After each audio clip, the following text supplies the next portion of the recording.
Point of View Future, the podcast about innovations and their makers for pace setters like you.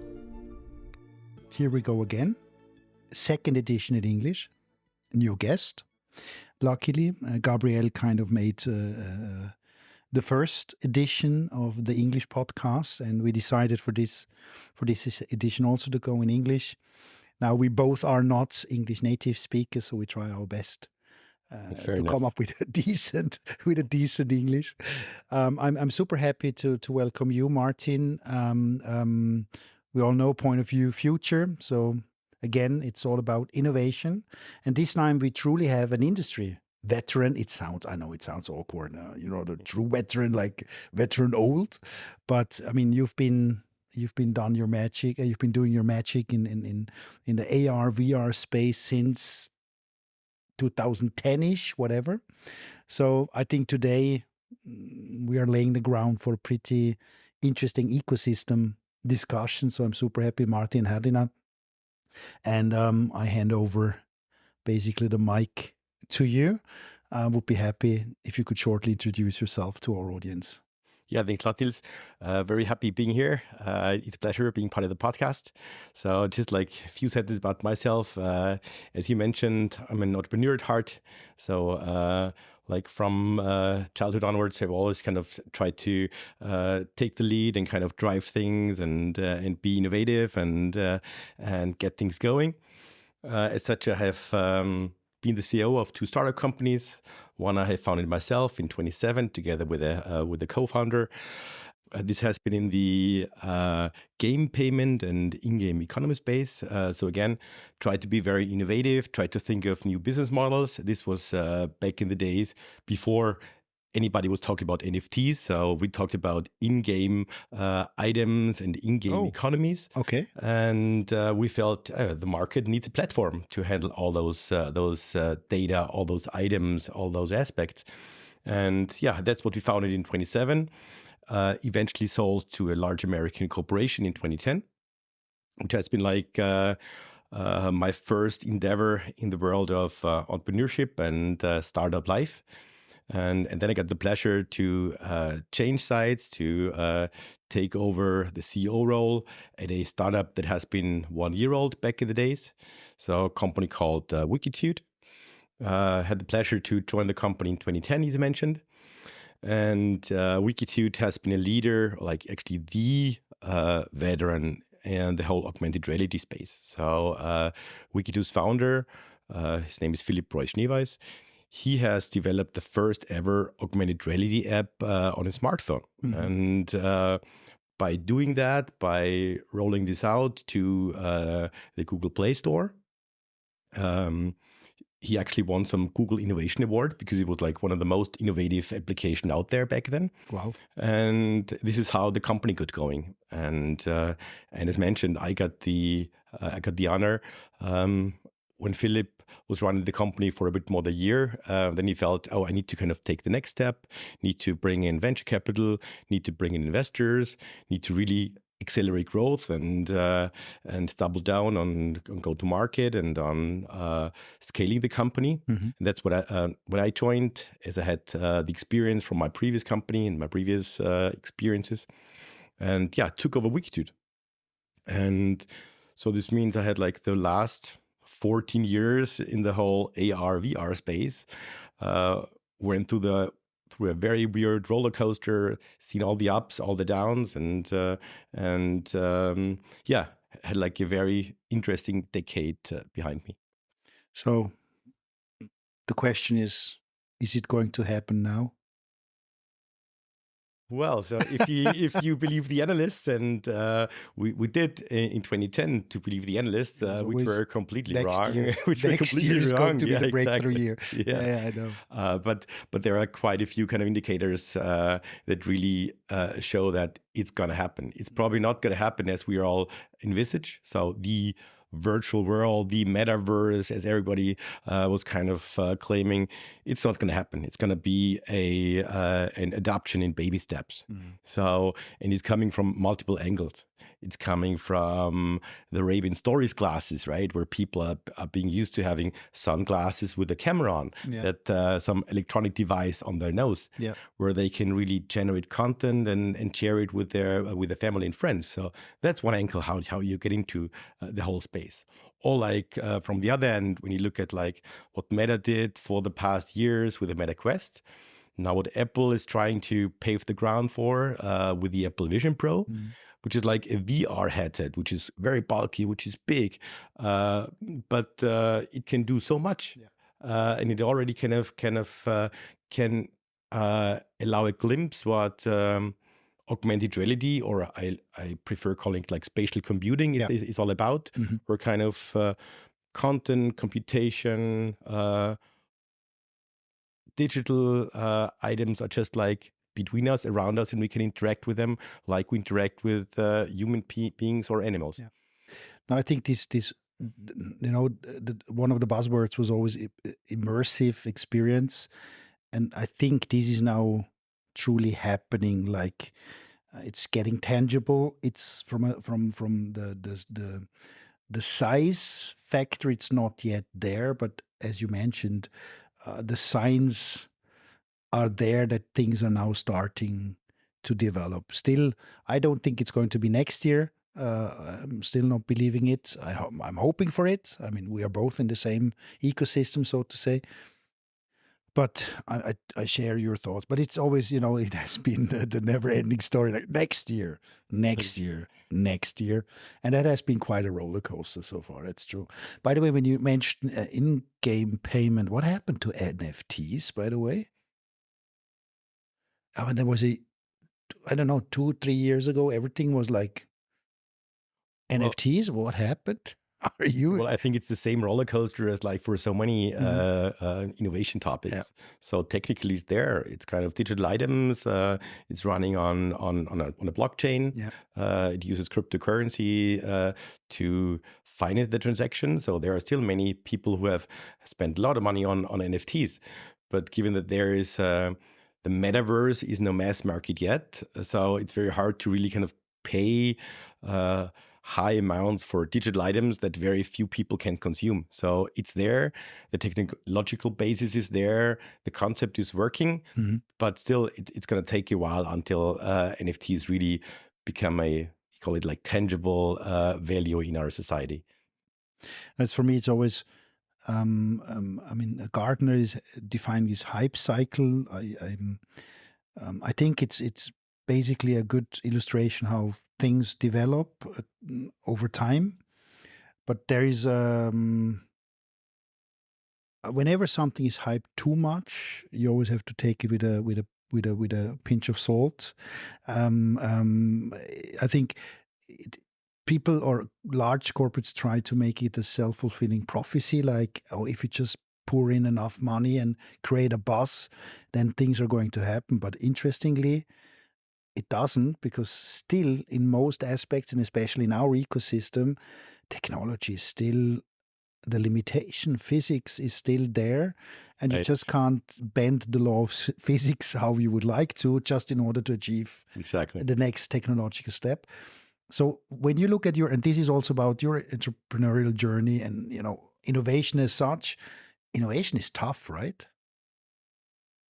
It's super tough. And because like you have to innovate on so many levels. It's one thing to innovate on a technology level and to be strong in R&D, which is one aspect. But there are so many fantastic people out there. They are so bright. They're so much brighter than I will ever be. But still, they haven't found the path to market. Or the application. Or the use case, or the problem this technology is solving. So this means you really have to innovate on so many levels. And I think that's the kind of art of entrepreneurship. So deciding where to invest your R&D funds, at the same time really finding the right market vertical, the right use case, the right problem you want to solve, and then execute super well to really get this onto the street, to get the technology in the hand of the users. And it's a circle, but it's really, really hard to get this done well. And in this particular area, industry, vertical, we are dealing with human beings. And that, I think, makes it even a magnitude more difficult or even complex, because humans are very peculiar people, peculiar beings, and they are very hard to predict what they like or not liking. That's one of the things.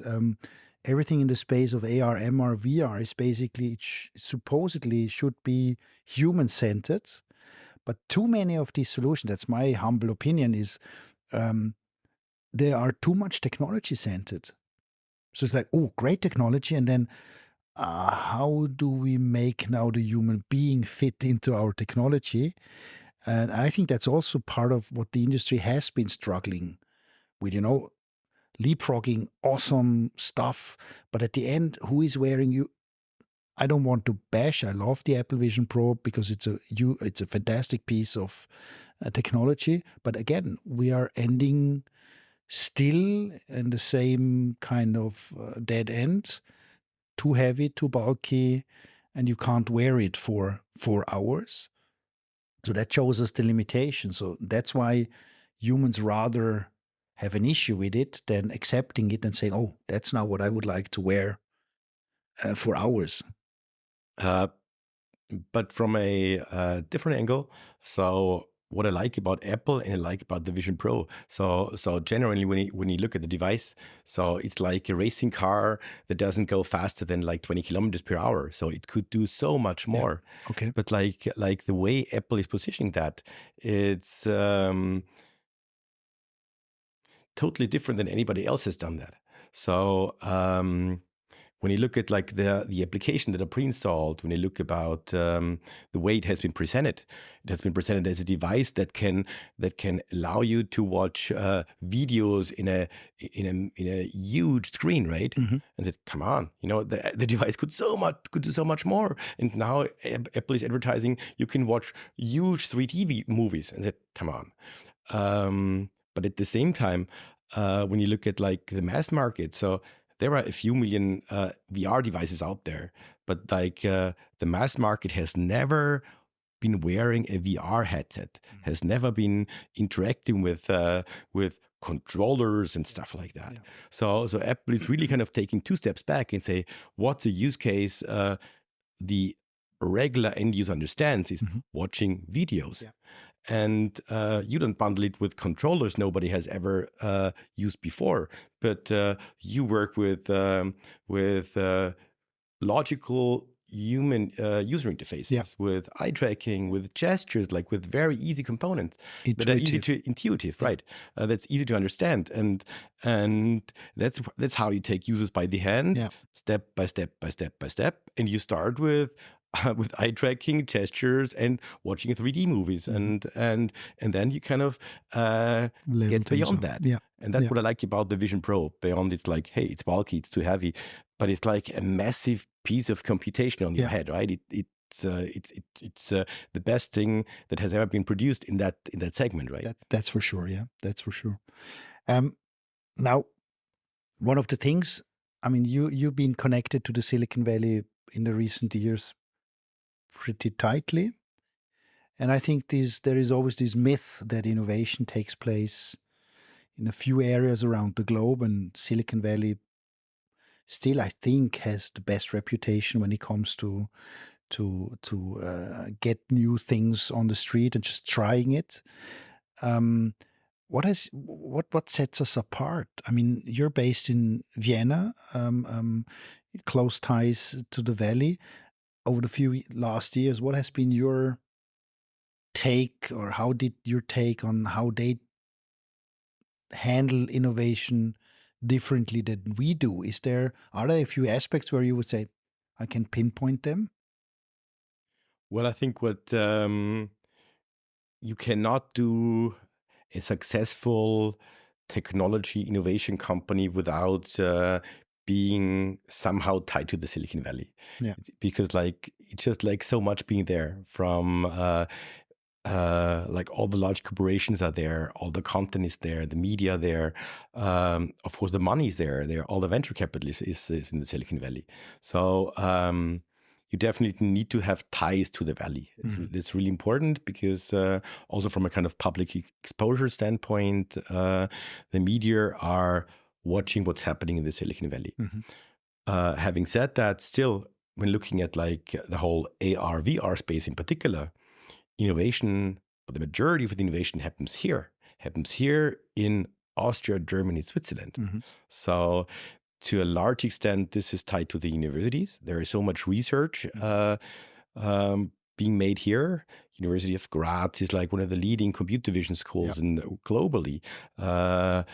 Zurich, Lausanne, Vienna, all these are fantastic universities. Even like Salzburg, Hagenberg. These are all schools that are just like within a few hundred kilometers, and they produce fantastic talent and fantastic research results. And I think that's one reason why AR VR is so strong here in the Alps region. And when you look at like major technology companies, so Qualcomm, they have the majority of their R&D in the AR VR software space here in Salzburg and Vienna. Look at Snap, they have a huge research center in Vienna. Apple, they have all of their kind of AR VR software, or like lots of that is being developed in Munich. Meta, they have so much R&D in Zurich. So it's fantastic to see that innovation can also happen outside of the valley. So it's important to keep the ties there, but it's not being said that it's only the valley where great things are being done. Then my thesis would be, because I totally share your opinion on the talent, but still, if you look at how many startups are truly out there and are funded, and people taking risks or taking the venture to the next level, I still have the perception that the valley is quicker in spending venture capital on things that are worth, let's give it a shot. That's potentially the right expression. I still feel that in Europe it's rather developing something existing, and it's about going concern. How does your balance sheet look like? And there is tremendously a lot of money available in Europe. I mean, without any doubt, we would have the resources, but this money does not find its way into the startup environment. That's my opinion on it. And I think we're dealing with this phenomenon since a decade or more. And my take would be talent, agreed. But honestly, when you have a good idea, it's way easier to get that idea funded and just to try and to fail. And in Europe, there are potentially 8 backstops to make sure that you won't waste the money. And I think money on innovation is never wasted. It's just a step into a direction, and then you figure out, oh, that was wrong. Okay, tick that box. So let's go into another direction. Right. At the end of the day, that's innovation. My take. And I see that in a very similar way. I think where Europe is good doing like ground research, innovation per se, I think that's where Europe is good. Also because of like the strong research institutions and universities. It's not that hard getting like initial ideas funded. So there are like public subsidies. There are European Union programs that really allow startups to fund their R&D. I think where we have the big gap and the big disadvantage from the Silicon Valley is when it's all about scale. Yeah, so right. When you reach a certain level, this is fine. You can do, but you can only do so much. And when it's about scale, that's where the Silicon Valley and the US investors are a lot braver, have a lot more guts. Guts, yeah, exactly. It's think big. Exactly. And then we Europeans are like, Step by step. Yeah, exactly. Right. And they are just like all in. Yeah. Yes, exactly. Okay. A bit going back into your experiences, we might tap into most frustrating moment of your startup career. Doesn't matter which. What was the single most frustrating I know it, I think. I just don't want to lay it out for our audience. But I think I have a gut feeling because we know each other since quite a while. But instead, where you still, when you think back, where you're like, did that truly just happen? Well, of course, like startup life or entrepreneurial life, it is a roller coaster. So you have so many highs and you have so many lows, and it's just like some are higher and some are lower than than others. What has to be And the lowest low? and the lowest definitely. So there's a like when you're like in a technology startup, when you have venture capital, um, normally the overall goal for the shareholders is like to exit at some point, so to monetize your investments, to have a return of investment. So that's typically the overall goal, and that's why aside from that, but that's a different topic, I think that's problematic because like many companies are just like focusing towards the exit and kind of miss out on really kind of building a sustainable business model and building sustainable revenue base. But having said that, you always have this kind of exit aspect in your mind, and this is something the board and the investors expect from you. And like on the Wikitude times, we had that quite a few times. So in that roller coaster, that were quite a few point in times where large corporation felt, oh wow, that's a fantastic team out there in Salzburg and Vienna. We really like technology. We really like their achievements. So let's join forces, and that's. And as we mentioned earlier, so it's very hard to take the next step. And this was kind of one of the biggest struggles we had on the Wikitude side. So we did well. So we were profitable. We had a decent sized team. We had a decent customer base. But we've seen always that to take the next level, it's really hard. We're hitting this glass ceiling. So we really need to take the next level with a partner. And as it was so hard to raise venture capital, we just discussed about that, it was important to find a strategic partner. And this is typically involved with either a significant investment or a strategic sale of the company. And when you ask about the most frustrating one, so we had a few of those kind of term sheet out there that didn't materialize after all. But like one of them really went all the way till Signing. till the appointment at the notary. And just like a few hours before everybody was supposed to sign, the guys didn't show up and kind of pulled the trigger. And this was massive, of course. Not only as you have this kind of goal of like selling the company so close in front of your eyes. That's one aspect, but more from a negative standpoint. So this involves a year of negotiation, a year of due diligence. This involved huge opportunity costs. So of course there were so many other opportunities we had to let go. We couldn't focus on the operational business anymore because we were totally distracted with those negotiations and those due diligence processes. And this one moment was, of course, the most brutal one in my life. How long in my professional life did it take you to suck it up and then to turn that energy into something positive? Well, so like this moment became even harder when I had to communicate it to the team. And but again, this was also the source of energy again. So like I didn't share much about this process with the team, so which was a mistake looking backward. So I've never done that ever again. So I've been fully transparent with my teams and my colleagues since that moment. But the feedback I got from the team was like brutal. Said, "Hey, Martin, it really sucks that he didn't involve us up until then. We sensed, we felt something's going on, right? And the fact that he didn't involve us, the fact that he didn't kind of share your thoughts, concerns, hopes, wishes with us, that's something they didn't appreciate at all. But of course, in terms of like suck it up, this was the feedback. Okay, Martin." But It is what it is, basically. Now, what exactly. do we do? So let's now kind of get our things together and move forward, right? And of course, it takes a while to kind of get your things together and kind of regain energy. But at the same time, there were quite a few opportunities out there to kind of build sustainable business. And this, like together with the team, we just like, hey, let's forget that. Let's kind of swallow that and move forward. And yeah, was like 2-3 years later when actually we found that strategic partner we've been looking for quite a while. It's thanks for sharing that, because I can relate. And I think that those who found or those who lead a company, they tend to underestimate how your colleagues could support you when you share more things.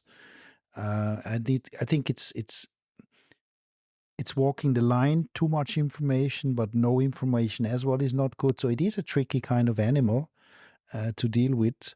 But I think transparency is always of one of the most trust establishing tools you have in your box, Right, your toolbox. And I have my own experience in my company there. I mean, startup means the salaries are not always on time. That's the worst part Okay. for me. It drives me nuts, but sometimes you just don't manage. And we had that once, and then I had to call in a town hall, and because I couldn't. I know it's coming, but not on time. And that was one of the. It started being one of the worst meetings ever, because I had to stand there and say, guys, I screwed it up. Basically, we're late. I'm terribly sorry. And I was truly. I didn't have a good feeling. But then something incredibly positive happened, because one of the guys said, you know what, raised his hand. He was not present, but in a Teams call. And he was like, okay, so many times I didn't meet the deadline Niels gave us in our development, and he still trusts me. And now he's not hitting the deadline in that thing, but I still trust him. So I think it's kind of I get goose bumps. Right, yeah. It's a mutual trust thing. So guys, yes, it would be important, but honestly, it's mutual trust. Right. So this whole meeting turned from man, where am I into a tears in my eyes, kind of everyone leave the room like, wow, what just happened here? So Right, exactly. Totally relate to that. That's the beauty of working with human beings and having a good relationship with them. And I think, oops, now the microphone is doing its own thing. So we have it live on camera, because this time we do not only have voice, we also have camera covering this action. Right. So that's also the beauty, I think. If you do stuff where you're trailblazing, as what you did in your companies, and particularly at Wikitude, because you were a trailblazer, right? It only works when you have a special relationship to your team, because no ordinary, normal human being ever would embark on such a journey without having this kind of will to tackle things and to sustain some painful moments. If I had known how low the lows on this roller coaster would be, I would have never started this journey after all. But yeah. I can relate to that. But still, looking backward, there were so many beautiful moments, precious moments, gained experience that you cannot learn it at any school or university or something like that. Yeah. So only real life can teach that, and that's something. Yeah, that kind of to some extent made my personality, and that's something which is priceless again. There is Jensen Huang, the NVIDIA founder. I saw by chance from two students a podcast from a well-reputed American university in Silicon Valley. And they were like, yeah, what would you tell your younger you? And he said, don't do it. Right. And they were like, ha, ha, ha, ha. And he was stone-faced and no, don't do it. What I sacrificed, what I had to go through, if you know it in advance, don't do it. It's not worth it. And then you could see how they were like, oh, he means that serious. And then he said, what still keeps me going is this kind of curiosity and the question, how hard can it be? And I love that because, I don't compare myself to NVIDIA, but that's exactly, can't be that hard, right? You're right. Yeah, true. Yeah. And then it turns out to be incredibly hard. And every day, still this question, like, how hard can it be? Or curiosity. I think that makes the difference between someone who goes on this journey or not. Yeah. So we kind of did totally leave out of this podcast the AR, MR innovative stuff. Is there still a message you would like to get across, or something what we haven't touched? What you see in the future in MR, see-through, pass-through? What is it going to be? How long? When? Why? That's a very tough question. I think there are quite a few much smarter people that don't know the answer to that. Yeah. But how hard can it be, Martin? How hard can it be, exactly. So when people call AR, VR as like the fourth generation of computing, I agree. So it will really change, or AR, VR, specifically in combination with AI, and then we get all the buzzwords. I could add crypto and something, and NFTs, and then we got like ticked all the boxes. Ticked all the boxes. No, but seriously, so it has potential to really change our lives on so many occasions and in so many kind of areas of our lives. So I do expect, and this is already happening, quite a few things start in B2B, in enterprise, in industrial, where there are already workers in production facilities, workers at large automotive organizations that already use AR and VR for designing new cars, for designing new airplanes. Mm-hmm. And where AR, VR, where technology, where the applications behind that really create significant value. So where the whole technology already went beyond the proof of concept stage, and is already towards commercial usage and how it's really generating significant value and ultimately significant revenues. So, and I see this continuing in the enterprise quite fast. Yeah. So looking also at the devices that are being launched, that have been launched, there's more and more emphasis on B2B usage. Yeah. So Meta is about to launch or has announced their kind of Quest for Business program. Yes. About it, yeah. Sony has announced they're going to launch a VR device together with Siemens, specifically targeted towards the enterprise. Lenovo, well known for all their laptops and their kind of ThinkPads and enterprise products, they double down on AR, VR for the enterprise. So I do expect B2B usage pick up quite a bit in the next 1-2 years, and trailed by B2C usage. But having said that, not the fully immersive, as he called it, but starting from the likes of the Ray-Ban stories, where people are getting used to interacting with digital devices on their head.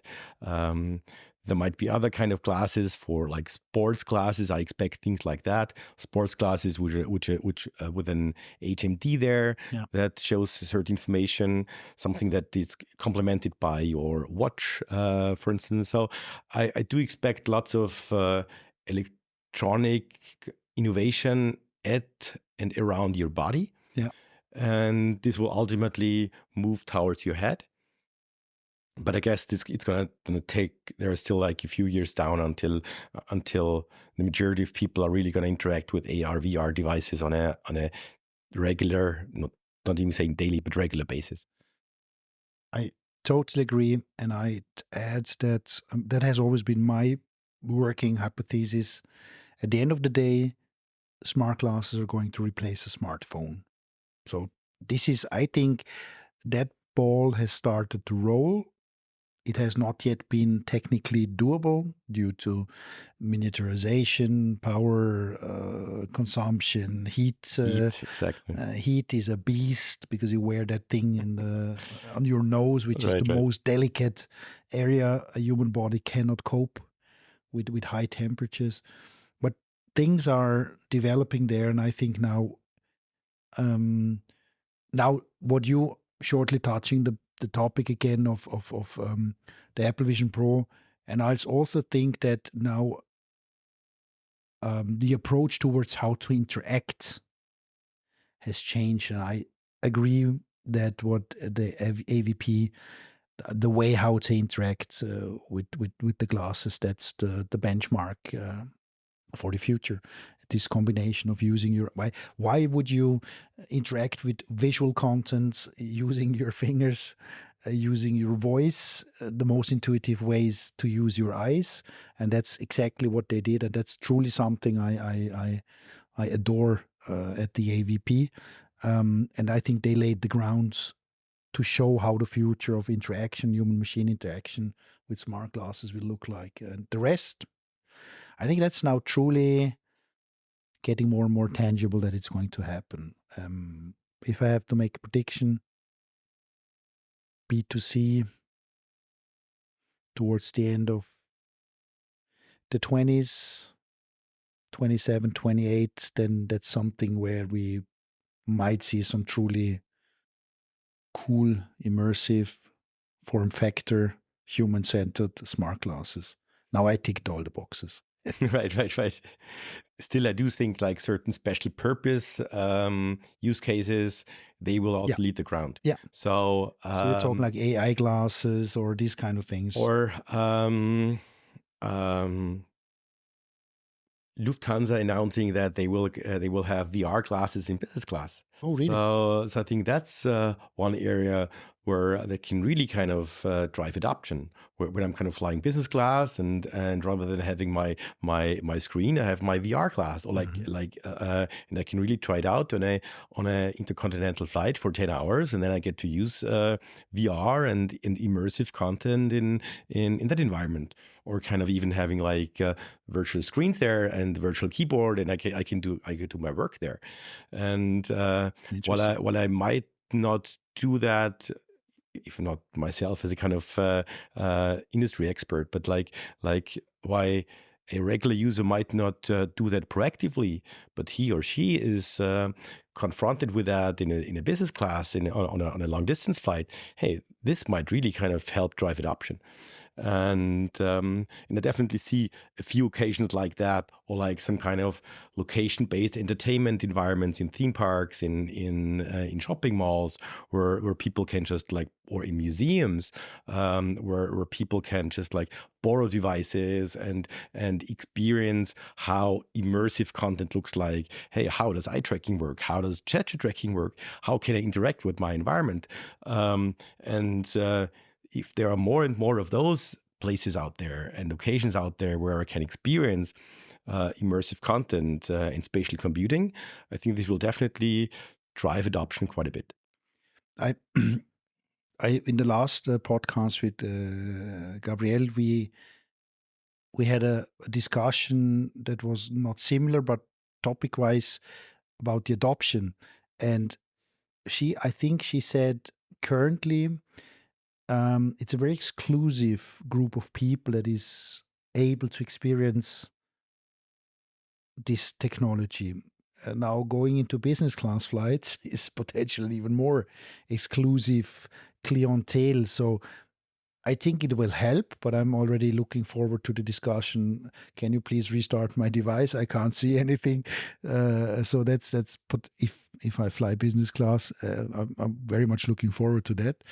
But I think one of the core issues is really the dissemination into all kind of areas, and still you need a lot of infrastructure. You need a lot of still it's expensive, and even though we're talking now, I don't know, 499, 600 something for a decent pair of VR glass, it's still a lot of money just to spend in on something that currently does not really give you a true value back.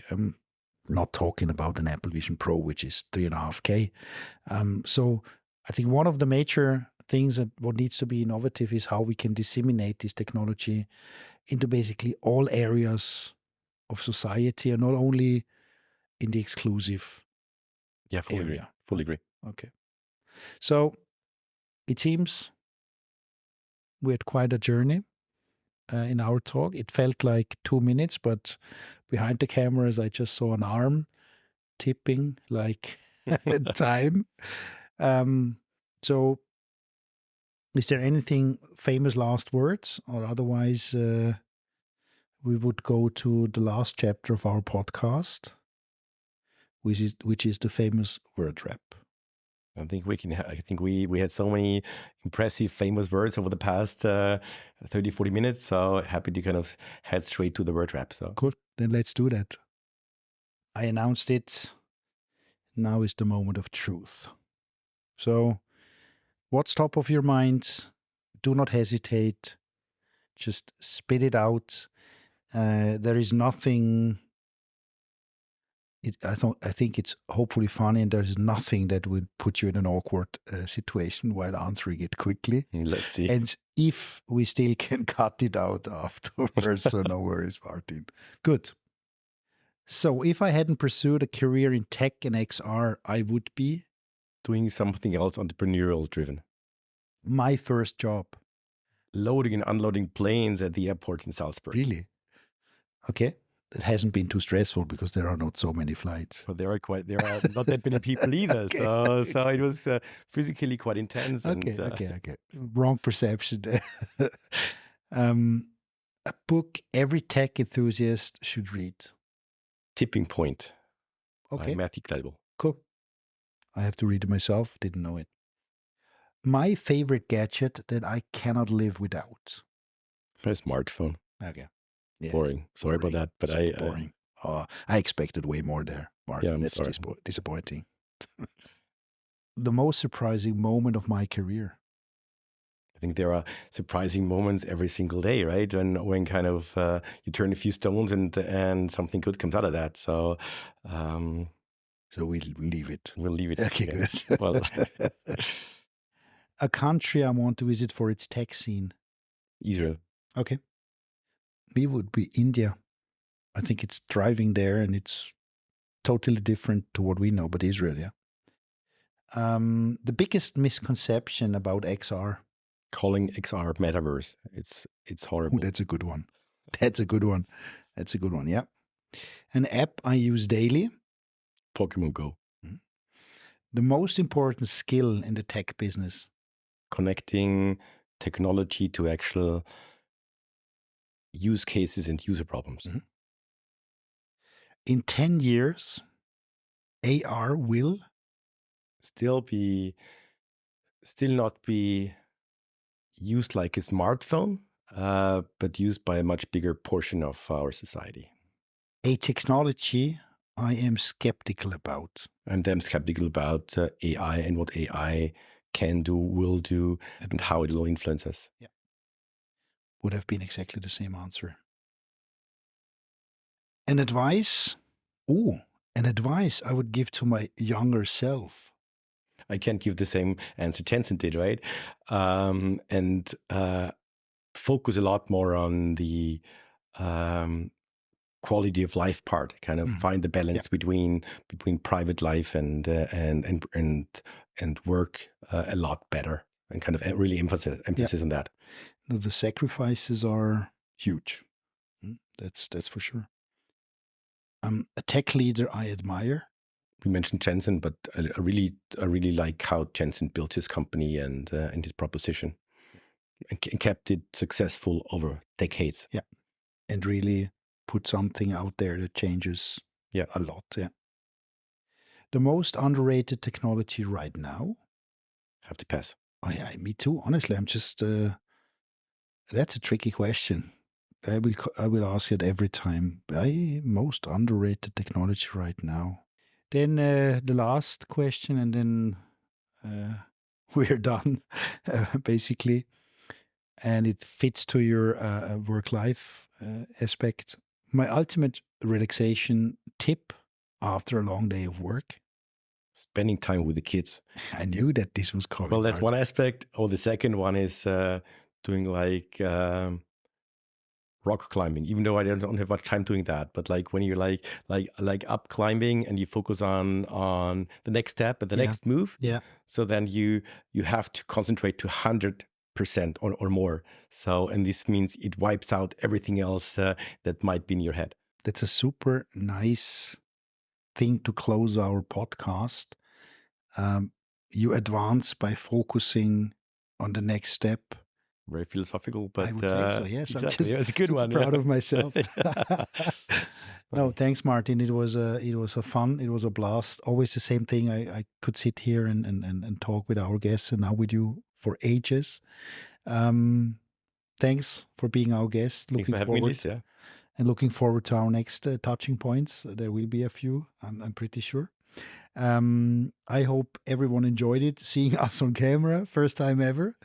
I'm already looking forward now to see it. So, Martin, take care. Say hello to your kids. Enjoy rock climbing, and thanks very much for your insights. And last question: do you have a tip for a other podcast guest? Totally different space, but like a person I think very highly of, Florian Dorfbauer, actually in Vienna, started entrepreneur himself, and then moved actually into the corporate world, Dynatrace, and built up the Vienna lab there, and really appreciate how he kind of combines his entrepreneurial spirits and mindset in a large organization. I like that. Brilliant idea. We will reach out to him. Cool. Thanks very much again. Take care. Bye. This has been Point of View Future, the podcast about innovations and their makers. Thank you for listening. Please subscribe, share, and rate this podcast. If you have any innovations you would like to share with our audience and us, we would love to hear from you. All links can be found in our show notes.